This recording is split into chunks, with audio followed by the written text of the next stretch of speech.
दही अचार खींचे में रंग बिरंगक स्वाद एक संग भेटे छे। कार्यक्रम में खींचे जो अपने के रंग बिरंगक स्वाद भेटते आओ झटपट में हम मंच पर आमंत्रित करें छे धरोहर मंच कलाकार के एक लोक नृत्य लोक मंच पर आमंत्रित करें छे। धरोहर मंच कलाकार के समय सीमा के अंतर्गत मंच पर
मंच पर उपस्थापित करल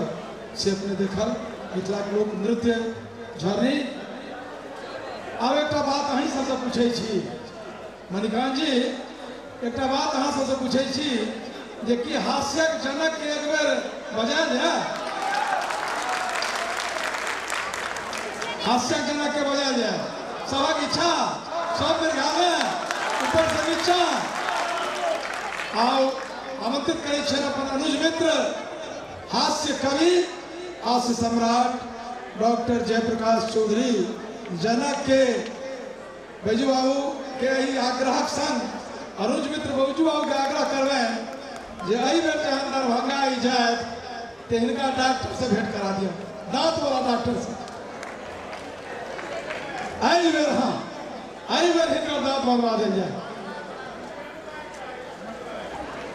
हम लेने रहा स्थान से अपने लोकनी के ई विशाल ए लोकक जन समूह लगैया अपने माँ बहिन धिया पुता अपने नन्ना भुटका लगैया हमर विद्यार्थी सब मास्टरों से न लगैया अपने स्कूल चटिया सब भरल देख के हमरो छाती सुख सनक भ गेल तहिना हमरा विधायक महोदय विनोद बाबू भेल छलै। तहू सब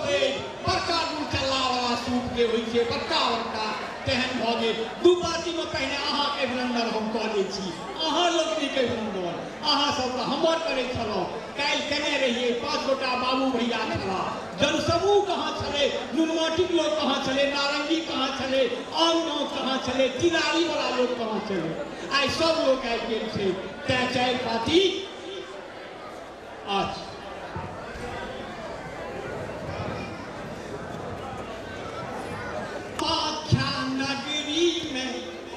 कामाख्या नगरी में माथ पाग पगरी में अनमन ई तिरहुतिया गाम, अनमन ई तिरहुतिया गाम की आई गुवाहाटी बनल मिथिला धाम, की आई गुवाहाटी बनल मिथिला धाम, की आई गुवाहाटी लगे मिथिला धाम। वह मधुर बोल बचन ओहिना सचारे बदलर में लागे आचार आ विचारे, बदलर में लागे आचार आ विचारे। जुग जुग सौजनिया की, जुग जुग सौजनिया की मिथिला बंगाल तथा तेसर भैयारी आसाम, तेसर भैयारी आसाम की आई गुवाहाटी बनल मिथिला धाम, की आई गुवाहाटी बनल मिथिला धाम। फैंसी बाजार लगे गिलशन बाजार, फैंसी बाजार लगे गिलशन बाजार, ब्रह्मपुत्र सीखली बागमती धार, ब्रह्मपुत्र सीखली बागमती धारे। टाट परक पान पात, टाट परक पान पात तामुल सुपारी की लगे जना बारिक लताम, लगे जना बारिक लताम की आई गुवाहाटी बनल मिथिला धाम, की आई गुवाहाटी बनल मिथिला धाम। तंत्रक ई सिद्ध पीठ लाख चमत्कार, ओई 2.5 अक्षर के महिमा अपार, ओई 2.5 अक्षर के महिमा अपार। नित दिन गोहरिया के अबिते दुआरिया की कामा पूरल मन काम, कामा पूरल मन काम की आई गुवाहाटी बनल मिथिला धाम। अंत में गगन बीच मगन है तो सब विभूति बाबा, ऐसा छठ बाबा। गगन बीच मगन है तो बाबा झहरावल उज्जर फोटा मखान लाबा झहरावल उज्जर फोटा मखान लाबा मिठगर पबनौट जका मैटी गंगौट जका मिठगर पबनौट जका मैटी गंगौट जका जनक मनक सत सत प्रणाम की आई गुवाहाटी बनल मिथिला। श्रीमान एक दिन अखबार में वो खुशनामा निकल गए अहाँ लोग जो हमारे मुँह को लगलो स्त्रीगण लोग एगो खुशनामा समाचार निकल गए अखबार में हुनका लोग एगो बिल है रस कल पार्लियामेंट में बड़ी लोग आप स्वार्थी हो विधायक MP सांसद लोग ओहि बिल के नहीं पास हुआ दे ओहि बेर में सब मिल जाए सपा भाजपा मकपा भकपा जे भाई लो वो बिल पास है तो गाँव में जेना मुखिया बन गए तहिना MLA बन जेतो MP बन जेतो अपन सबक पत्ता साफ मुदा वो बिल एक दिन नहीं करे जे पास भ जेते ओकरे हमरा आग्रह भ गेल कनी कह दियो एगो महिला अखबार करके कहे छथिन अपना पतिदेव के शोर पारलखिन जे सुनै नहीं छियै अहीं के कहलो नहीं पढ़लो कलुका अखबार महिला आरक्षण भ रहले सब ठाम आधा अधिकार आहे जिनका भानस होम करो जिनका भानस होम करब आरत का करियो वहाँ रसो आ सब दिन बर्तन हम ही मालिए बाजू रहना तक तो हो सब दिन बर्तन हम ही मालिए बाजू रहना तक तो हो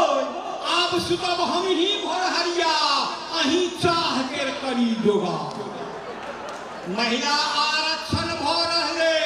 सब ठाम आधा अधिकार आहे हमर सहेली ट्रेनू रेते हेलीकॉप्टर हवा जहाज आ स्टेरिंग पर कोनो भीड़ नहीं बुझ गेलो एक हकतारा स्टेरिंग पर कोनो भीड़ नहीं बुझ गेलो एक हकतारा सीना ताइन चढ़ब फटफटिया बुरका घोग खत्म व्यवहार महिला आरक्षण भ रहले सब ठाम आधा अधिकार आहे बच्चा जन्मावक ठिकेदारी इसगर हम किन्नहु नहीं ले बच्चा जन्मावक ठिकेदारी